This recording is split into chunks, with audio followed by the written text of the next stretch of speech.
today I'm going to talk more about investing in Splinterlands in a more general way. My last few videos have been very specific in different types of strategies that I've used in order to build a substantial investment in Splinterlands, all from an OG perspective, from somebody who has been around since the very beginning.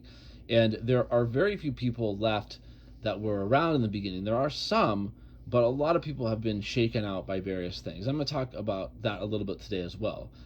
But it's difficult to explain what it was like investing in the Splinterlands in those very early days, how we were pitched the game, how we understood the game.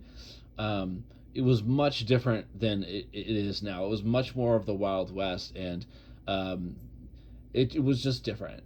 But at the time, there was no rewards, no sort of incentive to buy anything other than you believed in this game. And there was this palpable sense of excitement. I remember just like on a Friday night, just people would just watch the Explorer and watch people open packs because it was a very small community back then.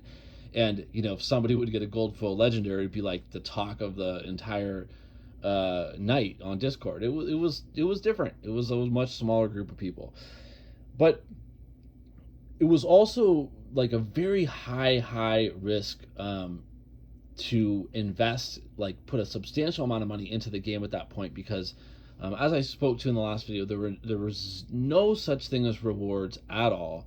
There was no token and there was no battle system. And the reason I bring these things up is because it's really important to understand the context of what it's like to buy something, buy into something very early. And when you buy into something very early, a lot of times there's huge, massive unknowns.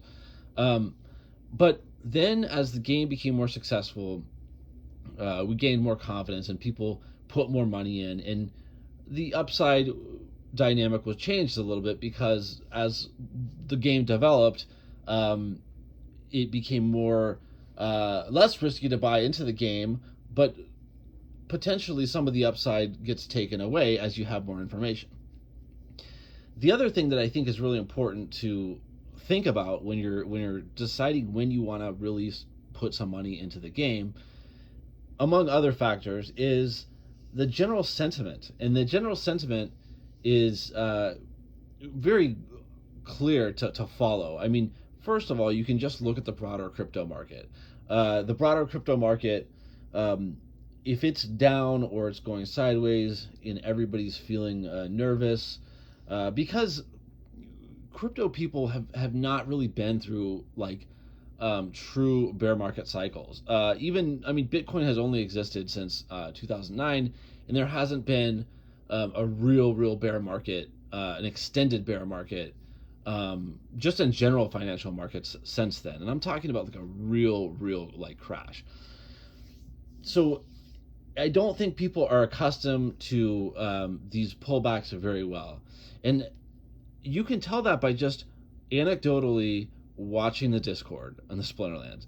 And you see people start to get really worried about their investments. And that's usually the time to start thinking about putting more money in, potentially. And I don't mean when people say buy the dip. If you see one person say buy the dip in Discord, then that's not capitulation, in my opinion. Capitulation is basically you feel like you want to quit the game and you also feel like you want to barf because you're so worried. And I have seen that sentiment happen, and it's not a buy the dip thing. Buy the dip is something that people say when there's been a moderate pullback over a day or a few weeks, but people stop saying that eventually because they get really worried. And so I would personally, I wait until everyone is just screaming, panicking, and trying to get out of the game or any investment at that point. So I'll give you a specific example.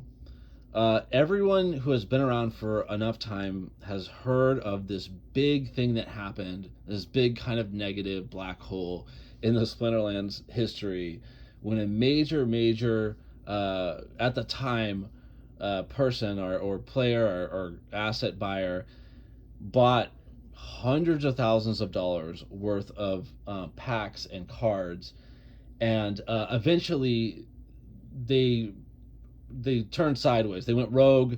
They got very upset with the game, and they just dumped everything. It was the biggest dump the game has ever experienced, and I'm talking about like just a crazy crash within the game, and everybody was freaking out.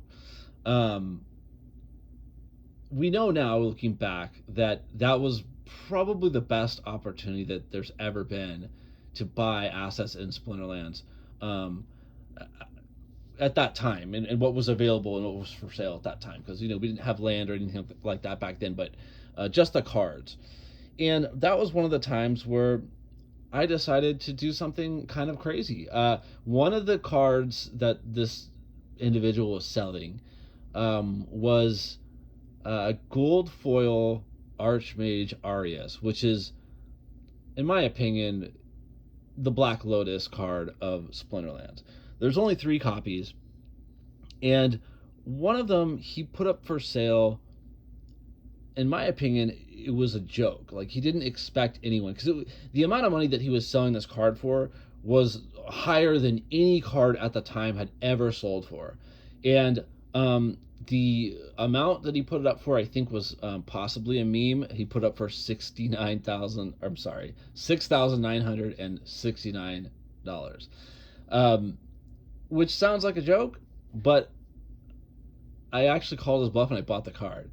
And now spending nearly $7,000 on a card still is a lot of money, but people wouldn't necessarily blink twice about that. I've seen $10,000 purchases of cards, and people don't even talk about it for more than a few minutes on the Discord.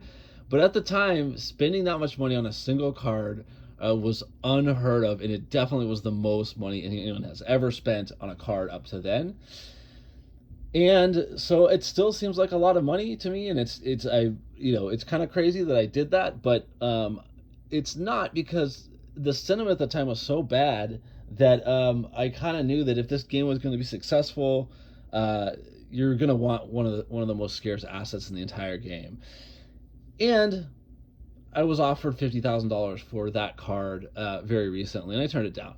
But the point just being is that when you see people, and I'm bringing this up for a reason, because I see this in Discord currently. I see this like panic and everyone freaking out, and there's no guarantee that those people are wrong and that the game is going to survive and thrive. I'll say that every time, because there is no guarantee, and I don't want to say that I know with certainty that anything's going to be successful, because that's just impossible. Nobody knows that. But I will say that if you do believe in the future of the game and you are bullish on the game, that these are the type of moments that you do want to take advantage of. And we don't know whether or not that will be successful, but if the game continues this trajectory and grows the way that it has in the past, then these moments when you see people freaking out, getting mad, getting in fights in Discord, yelling and aggro and yaba, that's the time when you want to think about buying. So I hope you enjoyed this video. I hope that was interesting and useful to you to hear from an OG perspective. And if you want to help grow Splinterlands, I have this thing that I'm doing. I'm making short form videos that target mainstream people that don't know about the game. And if you help me share those on social media, I think we can grow this game and benefit all stakeholders. So please help me out by sharing my short form videos on YouTube or Instagram. And thank you for listening to my tale from the OG Splinterlands.